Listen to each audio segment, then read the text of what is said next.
Are you looking to move to Spain in 2026? The non-lucrative visa is a popular option for those who are retiring in Spain, for those who have passive income or do not need to work, and also for those maybe who are looking to take a year off work and enjoy one of the Mediterranean's finest countries. And if this is a route that you're looking to go down to move to Spain, then it's important that you're aware of some key changes that have happened through 2025 that will impact 2026 applications. Joining me to cover this in this video is Sabine Steinberger from Bureaucracy, who is an immigration expert. And in this video, we're going to cover who can apply for a non-lucrative visa, what are the key requirements and some of the key changes, and how to give yourself the best chance at a successful application. So I hope you enjoy this video, guys.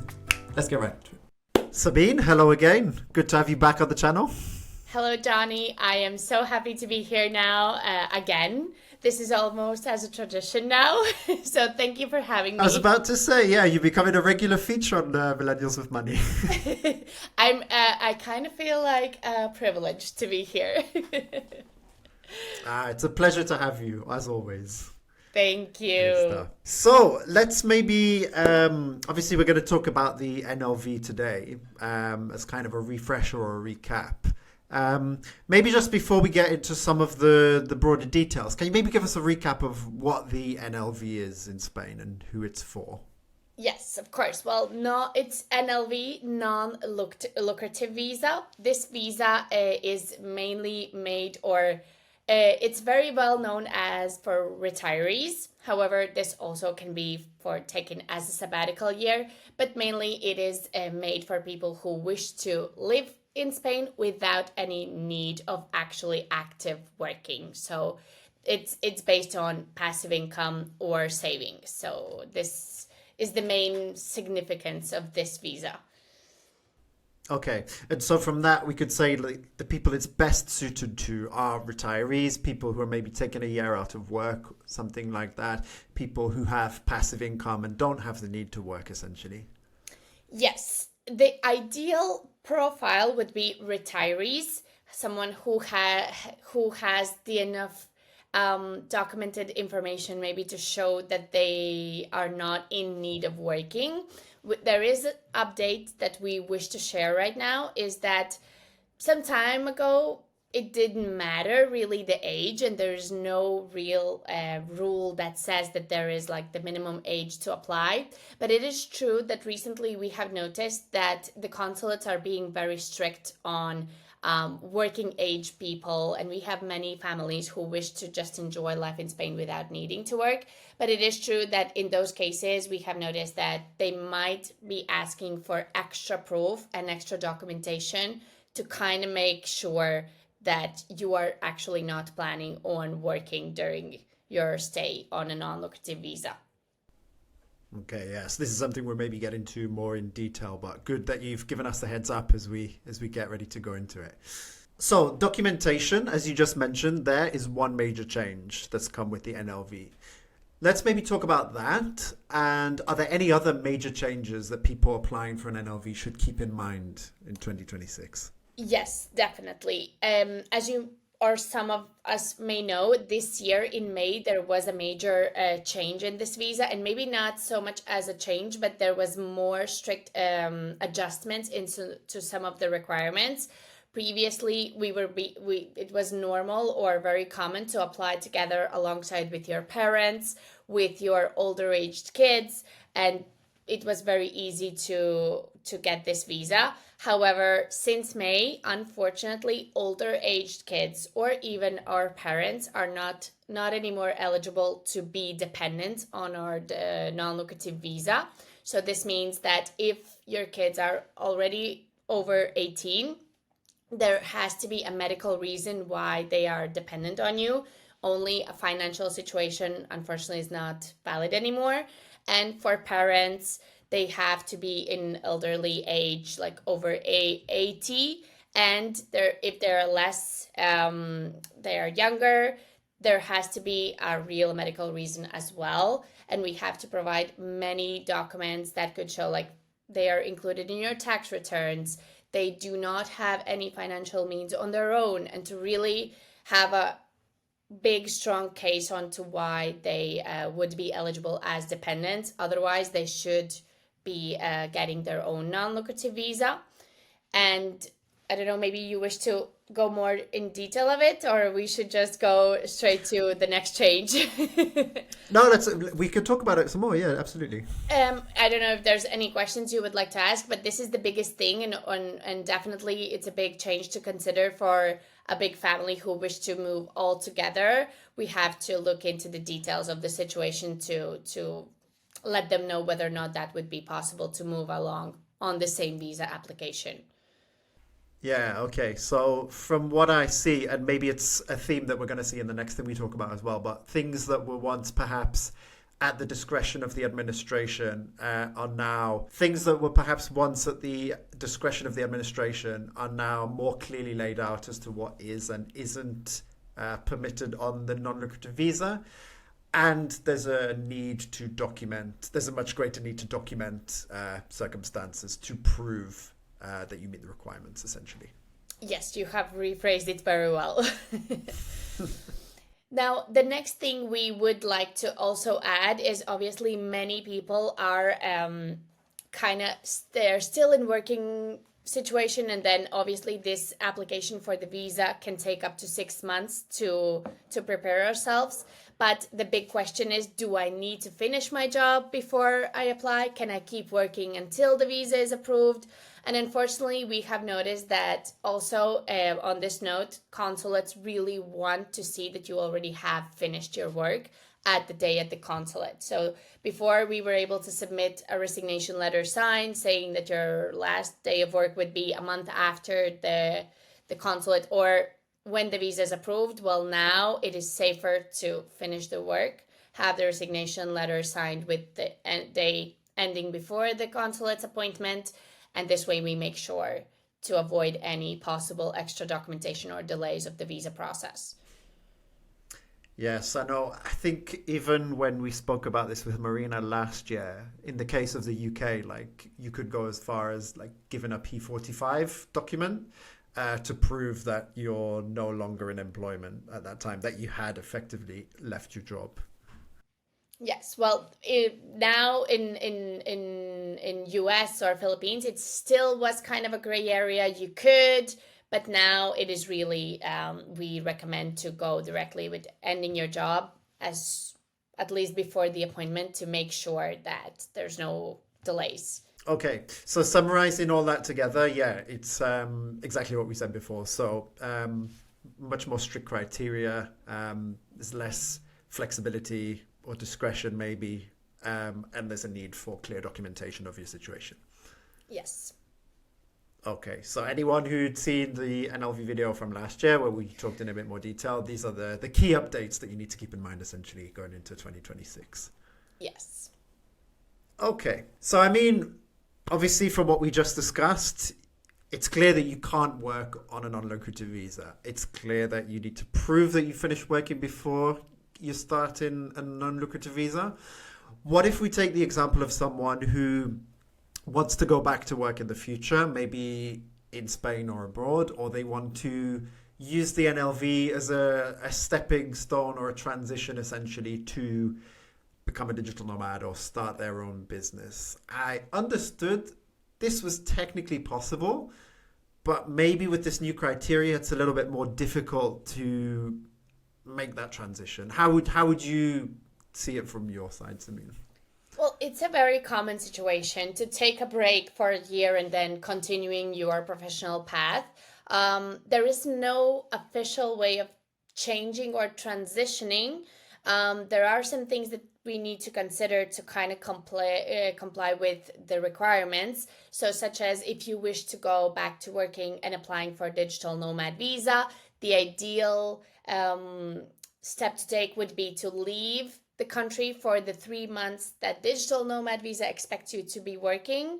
Then once your visa is approved, you are free to be here and you're not doing anything wrong, because there's no official way of canceling your non-lucrative visa. But at least this way, you can actually show that you were responsible and you were not in the country during those 3 months of working.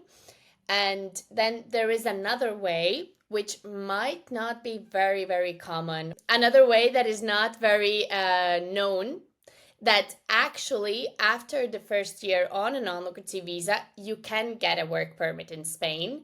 and it is completely legal. The way that this works is you do need to renew your visa for the next 2 years. But during that year, if you have a job offer, you can get a work permit. However, in the most cases, your employer should manage the work permit through the foreign office. Our attorney Dua also does this specifically in Catalonia, in Barcelona, and she has confirmed that she has also done some of the cases in Madrid and Barcelona. But it's possible, and I think this is a very big change, and it opens up door for many people to actually have their break. But if they wish to continue their work path here in Spain, that might be a good option. Okay, so it is an option, but it does require essentially sponsorship from an employer to convert you to a work visa. So it's not so easy to kind of come here and, oh, I will find a job. You need to find someone who is actually interested of giving you the facility to getting that work permit. Yeah. Okay. Clear. So I think we've got a clear picture of like what isn't allowed, what can and can't be done on the non-lucrative visa. Let's maybe just recap at this point in time. So let's say December 2025, going into 2026. What are the current requirements to be eligible to apply for a non-lucrative visa? All right. Well, the main requirements, as we discussed, is to have no intentions of working and have enough financial means. And we can just to touch the numbers. For one person, actually, you only have to have a passive income of 2,400 euros monthly. I assume in the next years this could increase, but at this time it's 2,400. If we are talking about a couple, it's 3,000. If we are talking about a family of three, it would be 3,600 passive income. This could be mixed from pensions, maybe a rental that is incoming, and also if we are looking at the savings, then for one person it's 28,800 or 36,000 for a couple.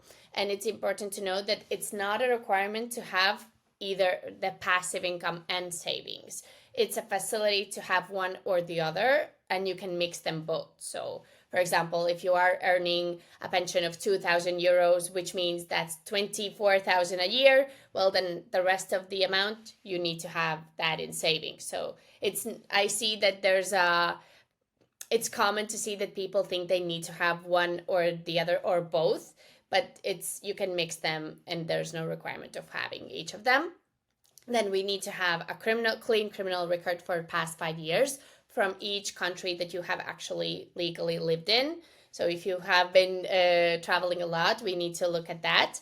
Then obviously the proof of not working. And right now also we need to back up the financial means. The fact that it's not sufficient just to show that you actually have that money now. The consulates wish to see the average bank balances during the past year. So we need to very well document the movements and to show that you have a very healthy financial situation. They want to make sure that no one lent you the money shortly before the application. And we need to have letters from the bank. Investment accounts also are accepted, just backing up that you have full access to this money without any restrictions. Additionally, if you're applying with your family, we need to show the marriage certificate, birth certificates. A medical certificate will also be needed. This is 3 months before application if we are looking at the timeline. And obviously, a private health insurance will be needed as well. Many people ask a lot, how will I get my health insurance, Jonny? So I think we could highlight on this as well. It is not so confusing. Well, it's good to prepare yourself to have a quote, to at least investigate what is out there, what is offered. But this health insurance needs to be fully covered without any co-pays and without any exclusions. So what we also always recommend is to have a quote ready just to investigate a bit. But then the important thing is to sign this contract with your insurance company that you have chosen as close as possible to the appointment. So this way you have it secured for the appointment and you can delay it maximum of 60 days. and you're not losing so much time of this actual insurance, and you will have it almost a year.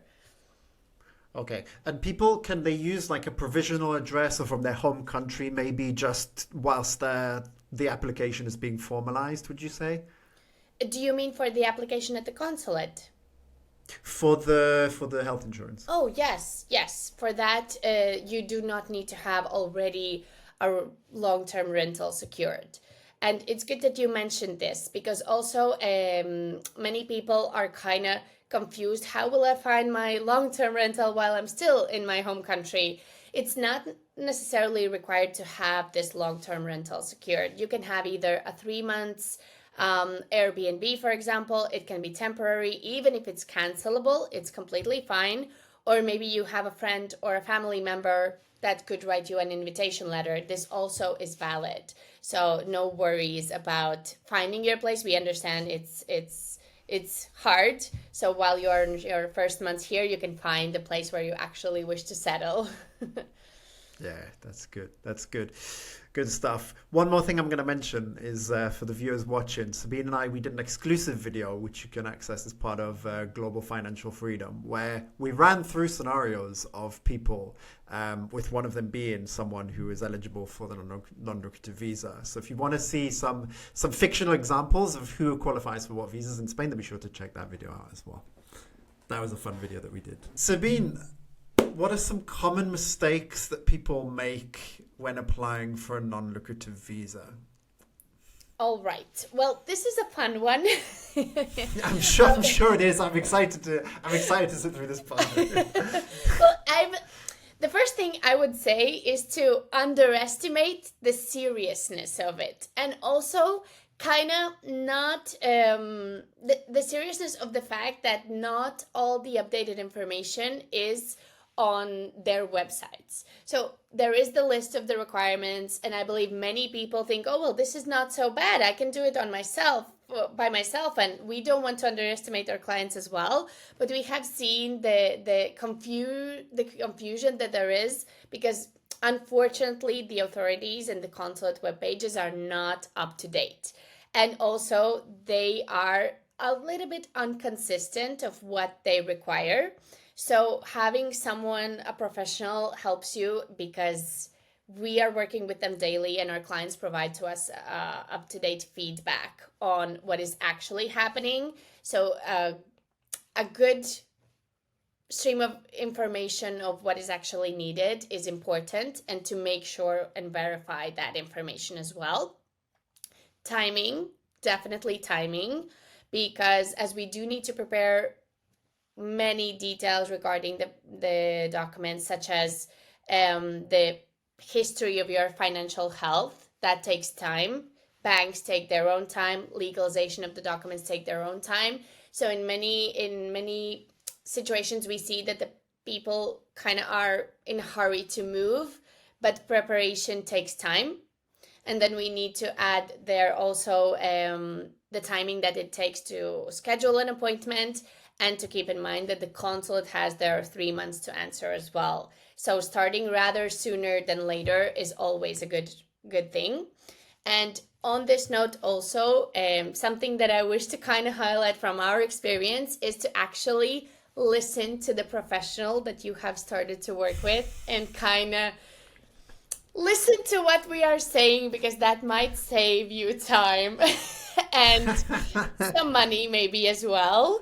Because we see that sometimes we are not kind of taking in serious, and then unfortunately we had kind of right. We were right on that specific thing. So just to kind of trust the person who you chose to help you. Yeah, that's a funny one, the last one, because my wife always says, like, we've obviously like consulted with experts on certain matters, and sometimes I'll ask a question, or I'll think, what about this, and she'll always say, ask the lawyer, that's what you pay them for. So get your money's worth. Absolutely. Yes, that's a very good recommendation, because I understand that we can think that we can get it all done on ourselves, but unfortunately there's all information that is actually true is not out there. So that could play as a bad move on the application. But definitely timing and not underestimating the consulate. Unfortunately, it's not a walk in the park going to there, and they might ask more information. So it's good to be over prepared always. Absolutely, absolutely. And I think, yeah, like there are people who do this themselves, and it definitely could be done by someone themselves if they really wanted to. But as someone who in the past has done things myself, and fortunately it's all worked out generally, like definitely like it's worth consulting with a professional, because you can get insights, advice, knowledge that you said that you wouldn't otherwise have necessarily from looking for things yourself, basically. Yes, for sure. And also, I love the phrase interpretation of the law. Unfortunately, consulates take this very in practice, that it depends on the interpretation of the law. So it really depends who is managing the case and who is there at the time at the consulate. So it's a bit complicated because not everything is black and white. Exactly. Yeah. Perfect. So I think we maybe covered it a little bit, but what can you do to avoid some of these common pitfalls, do you think? Well, definitely informing well. And something I always tell in my consultations to our clients is to maybe avoid researching too much in a not official places like Facebook. I mean, groups are wonderful. ChatGPT. ChatGPT. I'm saying this as someone who uses it a lot for research. Yes. I mean, definitely verify. And this is not only to kind of avoid mistakes, but also for your mental health, because I see many people stressed out about so many things, and it turns out they're not even relevant for their specific visa or for their specific consulate. So every consulate is different, and definitely verifying the information and informing with enough time. It would be my biggest recommendation. Even if you are planning to move right now, like September 2026, which seems like way far away, now is a good moment to start to work on your visa. Yeah. Definitely, yeah. It's never too soon to start. I think, yeah, getting the information. And it's always good because you might learn something unexpected that might change your decision, and it's better to find that out sooner than later. Yes.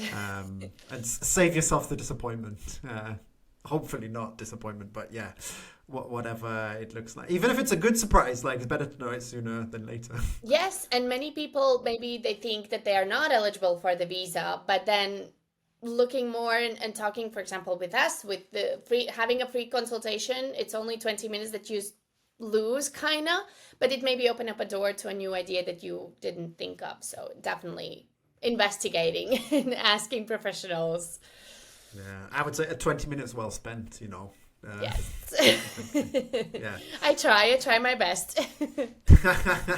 Yeah, great. So Sabine, thank you for covering all the details of the NLV, thinking about it going into 2026. Just to wrap it up, how can you and the team at Bureaucracy help anybody who's thinking about applying? Well, as we have just touched on the free consultation as well, but yes, we as a firm of consultants and case managers, we are immigration consultants, and we manage this visa, especially with the consulates. This can be from US, from Philippines, Australia, Asia. We work with most of the world and most of the continents, so we can guide you through. If you have an idea and it's not clear, you can consult with us. You can check on our social media as well, just to see, we post their information. But in general, our website, you can have a free consultation where we can discuss your eligibility, the details, and what is needed for this visa. But basically, we guide you through every step of the way. We provide you with the up-to-date information of what is needed for that specific consulate. If anything changes, we will be adjusting the application as well. We take care of the translations, which is a big thing that also we didn't mention during this this meeting, but it also is a big part of the process, which is covered, and you don't have to worry about that. And we prepare the application and make sure it is approved without any delays, or there's no rejection, which is the biggest fear. We have 99% of approval rate, but this is because we make our best to review everything in detail to make it work. Fantastic. And bonus, guys, if you use the link in the video description, you'll get a 10% discount as a Millennials of Money viewer. Yes. Well, thank you so much, Sabine. Great conversation again. And I'm excited to see what our next video together will be. Yes, for sure. So I hope you enjoyed this video, guys, and I hope you found it helpful. Remember, if you'd like to apply for a non-lucrative visa and you'd like to work with Bureaucracy for your application, then you can get a 10% discount off their fees using the link in the video description. Leave a comment and let me know about your experience with the non-lucrative visa, whether it's applying for it, whether it's the life that you've been able to enjoy in Spain as a result of it. I'd love to hear from you. If you like this video and you want to see more about moving to Spain or living in Spain, then be sure to check out these two videos here. Till next time, I'll see you on the next one, and let's get this money.